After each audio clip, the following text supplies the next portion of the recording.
One of the most profound things I've learned in my life is that it's actually not about my hair at all.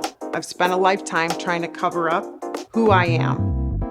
And as much as I love a good external transformation, and I do, I much more love a heart transformation. Join me as I share how I work to heal my heart, find happiness, and embrace our hair. Hey, girlfriends. And my straight friends too. Welcome back to It's Not About Your Hair, where we talk all things hair, heart, and happiness. Hey, if you tuned in last week, or if you're watching this and not listening, I'm in a hotel room traveling for work and wanted to film a couple of episodes because I was feeling inspired and I'm alone. And when I'm alone, all these awesome thoughts come to my head. You guys, I decided I was going to commit to 1 hour of dreaming before I started filming. And you wouldn't believe I have about uh, 4.5 pages of things I'm going to work on while I'm here. And I want you to see. So last week I talked about, and I've talked about this a lot, uh, the voice inside your head, getting stuck before you get started, that the plan is already in you. And I just kind of wanted to touch a little bit deeper on that.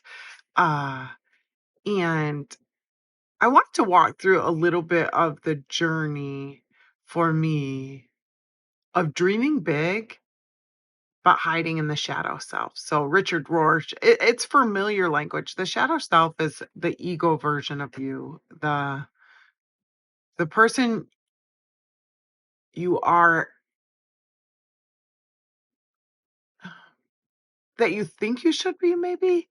It's part of you. And it's part of me. It was part of me, but it was the part of me maybe that gets compiled with all the thoughts from your childhood and all of your trauma, and it's all the parts of you that come out first before your authentic self comes out. And I've talked about this before, but my early childhood, I just never felt pretty. And you know what's super funny? I'm going to share a real quick story. So I have, if you're watching, you can see I have all these henna freckles. When I was young, I was coated in freckles because every redhead is. When I was young, I was more golden strawberry than I was red, but coated in freckles. Grew up down south before people believed in sunscreen and not smoking. And so I was always burnt with tons of freckles. And I remember watching the Brady Bunch, and Jan Brady hated her freckles too. And so she went into the bathroom and she put lemon juice all over her face because that was going to fade her freckles. And I was so inspired by her that I must have been 7 or 8 at the time. This is how early these thoughts, like you're not pretty, you're not good, come in. And we didn't have any lemons, we only had oranges. And my mom can attest to this story. Sometime I should have my mom on the podcast. She would probably say lots of things about me. But I remember going in the bathroom and locking the door and getting out my orange and rubbing it all over my face because citrus is citrus, right? I mean, for a 7 or 8-year-old, that's the truth. And I rubbed this gal dang orange all over my face because I thought it would get rid of my freckles. And I just hated having curly hair. I hated having freckles, which look at me now at 44, trying to go back to my childhood self and take her back. I'm taking her back. That's who I am today. I'm taking back the younger version of myself. Anyways, the orange juice started drying and I started crying really hard because I didn't know, and it was getting really tight. Have you ever had orange? You probably haven't put orange juice on your face. You should try it. And it started getting super tight, and so I thought my skin was melting, and believe it or not, I was born pretty dramatic, so on a scale of 1 to 10 for drama, high up there.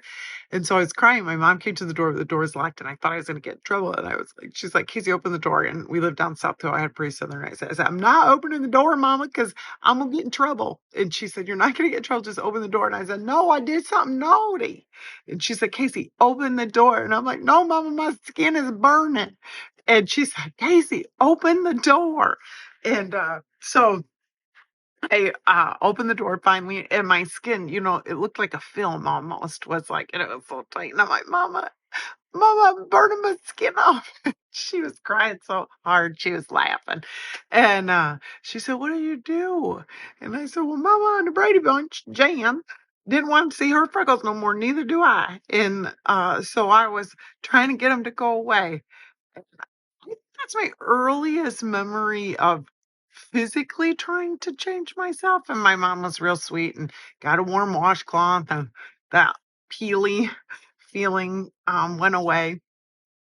But it is like, that's it, you guys. We start so early trying to change what we are, the shadow self. If I was only blonde enough, if I was only without freckles, if I was only a size 4, if my hair was only straight, and in these versions of us. So that's what I mean. So that part of us rises to the surface. So for me, I think I was born with an entrepreneur spirit.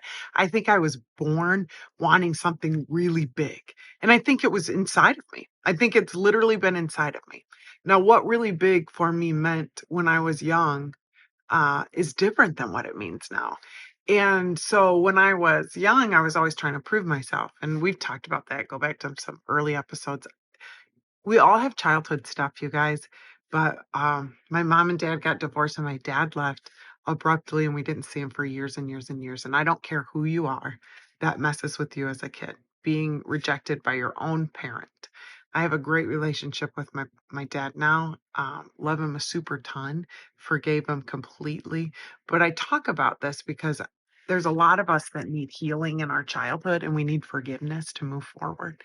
But we can also acknowledge it. Someone else's choices can cause us pain just as our choices can cause other people pain.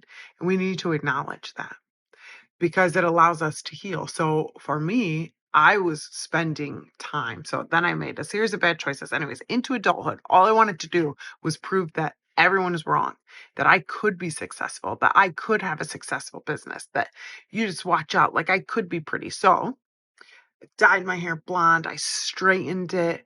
I opened a salon with my best friend at 20, and it was just the two of us, and we were awesome. And we had two of our friends from high school worked for us, and we thought we were even more awesome. And the ego started to grow, right? Then our salon expanded at, like, I think we were 23, and now we had 7 chairs and 4 nail girls and a massage room. And I remember having an employee that used to work for me, rent from me, and she was quite a bit older, and she was awesome. But I didn't know it at the time. And she always used to say, you don't always have to tell me what to do. And she would grab my arm in the break room. And I did feel like I had to tell her what to do because my ego self wanted her to know that I was the boss, that I was in charge. And I had a hard time listening to others because I was trying to prove myself. And I wanted people to know that that was my shop and I was doing it. And I needed all of that to become who I am today, and then grew my salon even bigger, you guys. And at one point, the hair was so blonde and so straight. And then I got extensions because if I only had, and this isn't saying that extensions doesn't mean it's you, but this is my journey of like, if I only had this kind of hair and had this kind of life. So I had the really big salon and uh, won a national award for my salon in a little small town, like proving them all wrong. But all of the accolades were just keeping me empty because I felt like I was hiding. I mean, I couldn't get wet or my hair would turn to a different thing every few weeks. I had to chase after um, this false reality. I wasn't confident in my skills as a hairdresser, I don't think, or in my ability to lead a team. I had zero training and just opened a salon. Um, but none of it was a failure. You guys, it's all led me to this spot in my life. And we lost that salon and moved into, restarted over into a smaller salon. I thought in a different way. At this point, I had been humbled quite a bit. I had lost a salon to a fire. I had a huge walkout at the peak of my career, and just really thought that at this point, I think I figured it out. God first, uh, relationships second, and my family, God, family, my business, and then money. Where before it was look successful, who cares if you have any money, and just hold it all together. So I think a lot of times I looked successful, but I really was struggling, both physically, emotionally, spiritually, and financially. But other people, If I drove past someone, they might think I'm successful. That's so weird. And I'm not the only one. This is a big deal in the American culture is that we look good to others. So if you're listening to this and this is striking a chord for you, don't worry. It's normal. But I want to encourage you that there's something more beyond the shadow self. As we continue to heal and do the work, and we seek out this balance. And I've talked about this in some fashion or form in every single episode because I think it's really important. And I don't think you can go over it enough. And you guys, I'm looking out the window and just saw another Goodwill. Gosh, I'm going to go over there. Side note, sorry, ADD. My kids can't stand it. Anyways, we continue to journey down this path of self discovery. And for me, I realized that almost everything I was doing was an effort to try and prove that I was good enough. But I didn't believe it.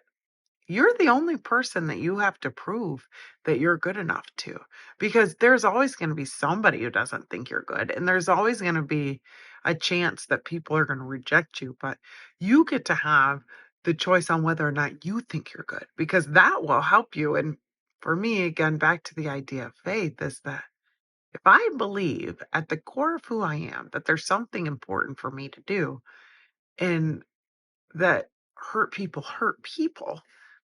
if you're kind of a meanie pants to me, I'm going to begin to approach you with a little bit of wonder. I wonder what's going on with Sam. I mean, god dang, I wish Sam wasn't a big meanie, but Sam must really be struggling. I don't make it about me. And it allows a little bit more healing. And then COVID. I'm skipping past lots of parts that got me here, but I'm going to say COVID. I'd given up lots of businesses. That now I owned another successful business, you guys. Again, these are all things on the surface. A successful salon suite business. I have 19 salon suites, my best friend and business partner for 22 years. She's awesome. And I had moved and closed my big salon and moved into this tiny suite compared to my big giant salon and thought I'm just going to focus on me and my clients for a little bit. I don't know. And that was very hard to give up something visual like the salon in the heart of our small town. Everyone knew it. It was called Smith and Voss. And somehow it made me feel important. And that's just the truth. These silly things make us feel important. And I thought, who am I going to be if I'm not really cool at this big salon? But God said, just do it. And so I did and went into my suite and was still kind of trying to make the suite the same thing as the big salon. I had an assistant, I was hustling, I was working really, really a lot.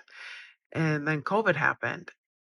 And taking 3 months off for the first time in my life and not healing from major surgery or having a baby, and just having 3 months where you literally are not sure. Let's go back to COVID. Anybody remember? Holy smokes. Like we all thought we were going to die. I was afraid to walk outside. Some people did lose their lives during that. Like, what a world changing thing. But what it made me do was like reanalyze my life.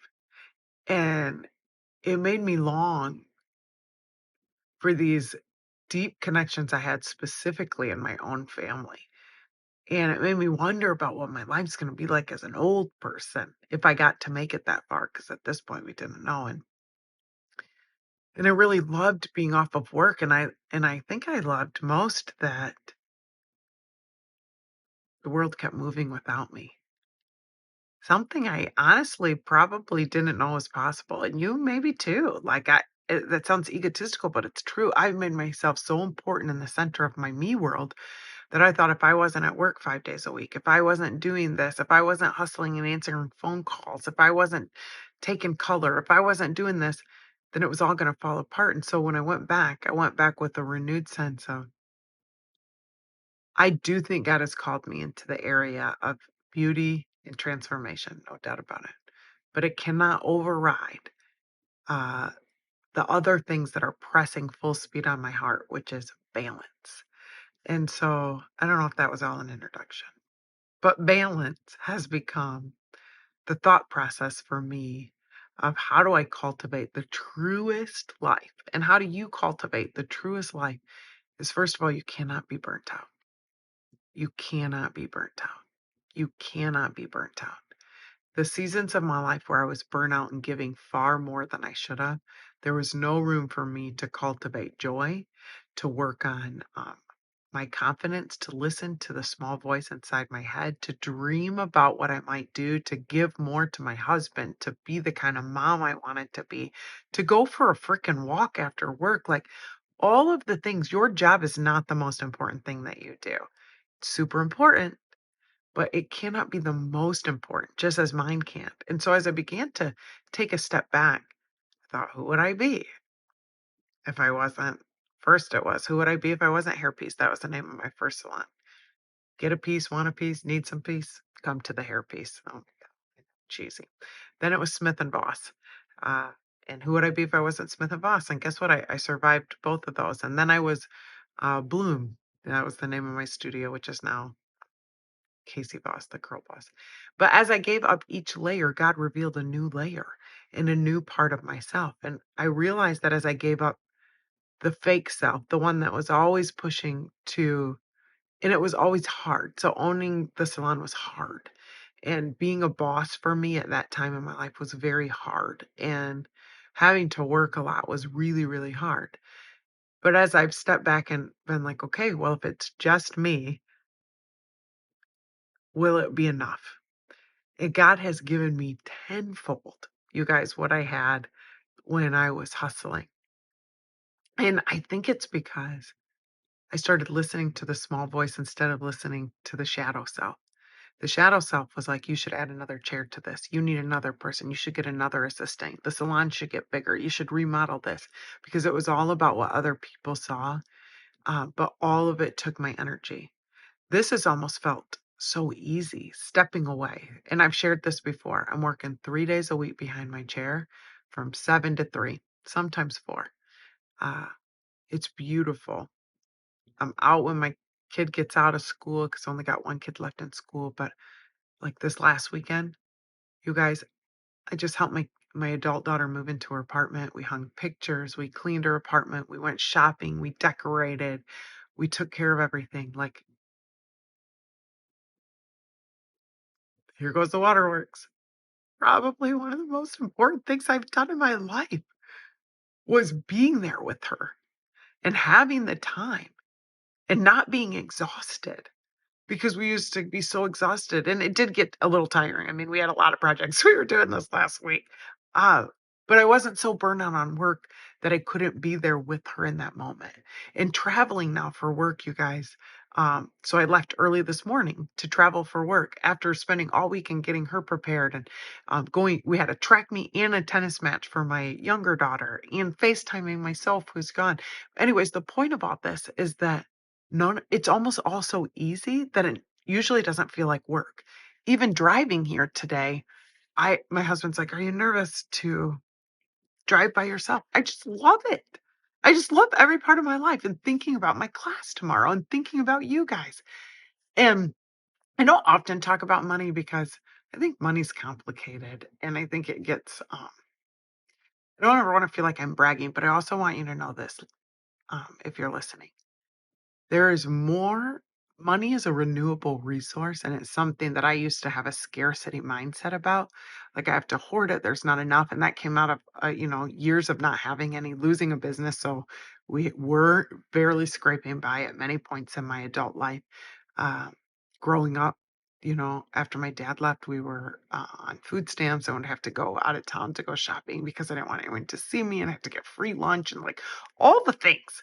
And so I think I was always afraid of money. And so I just desired more and more money, but it made me more and more tired. As I started giving up my shadow self, like if I had a big enough this and drove this kind of car and did all of that, I made more money in the last 6 months. And I am working hard. I work a lot, but they're all things that come easy to me and bring me joy. And the money is coming easy. And I'm holding it loosely, giving a lot of it back. Uh, Paid cash for my car. Um, Help my kids. And this isn't bragging, you guys. It's about the idea of the shadow self pretended to have wealth far beyond what I had. And it was all about money and show. The authentic self desires less and has more. It's really just such a weird exchange and is happy with less. The more is awesome because I can do more, because I can give more, because I can buy more, because I can go to the Goodwill and spend $100. But it's also like understanding that I don't have to hold it all and that God is giving. And it's not, again, it's not about the money because the whole Dave Ramsey thing, I've talked about this before, trying really hard to be debt free, except for my house, so that I don't have to be working hard to have a image.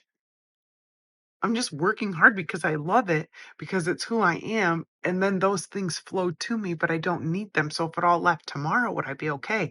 And I talked about this. Very, very important that you have an emergency fund, that if something happened to you, you would be okay.